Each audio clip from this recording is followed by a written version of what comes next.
നമ്മൾ ഇന്നത്തെ നോമ്പിന്റെ 2ാം ദിവസം 1200ഓളം ഫുഡ് നമുക്ക് ഇന്നിവിടെ ആൾക്കാർക്ക് എത്തിക്കാൻ പറ്റി. കൂടുതൽ ഫുഡ് നമ്മൾ പല ഭാഗത്ത് നിന്ന് എത്തിച്ചുകൊണ്ടിരിക്കുന്ന ആൾക്കാർ എല്ലാവരും ഇനിയുള്ള ദിവസങ്ങളിൽ കൂടുതൽ നമ്മളോട് സഹായിക്കാൻ ശ്രമിക്കുക. എല്ലാവർക്കും ഇവിടെ വരുന്നവർക്ക് എല്ലാവർക്കും എത്തിക്കാനുള്ള ശ്രമത്തിലാണ് നമ്മൾ. അത് നിങ്ങൾ നമ്മളോട് സപ്പോർട്ട് ചെയ്യണം. പതിവ് പോലെ യഥാർത്ഥ ഇഫ്താറുമായി ഇഫ്താർ കോഴ്സ് മുന്നോട്ട് പോയിക്കൊണ്ടിരിക്കുകയാണ്. പാവങ്ങളായ ആളുകളെ ചേർത്ത് പിടിച്ചുകൊണ്ട് 1000-ൽ പരം ആളുകൾക്ക് ഇന്ന് നമ്മളിവിടെ ഇഫ്താർ വിളമ്പുകയുണ്ടായി. ഇതിനേക്കാൾ കൂടുതൽ ആളുകൾ നമ്മൾ പ്രതീക്ഷിക്കുന്നുണ്ട്. 1500-നും 2000-നും അടുത്തേക്ക് പ്രതീക്ഷിക്കുന്നുണ്ട്.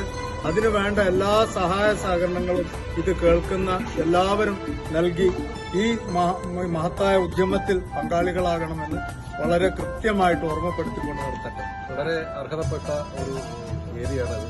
ഉറപ്പായിട്ടും നമ്മൾ നൽകുന്ന ഭക്ഷണം ഏറ്റവും അർഹതപ്പെട്ട തന്നെയാണ്.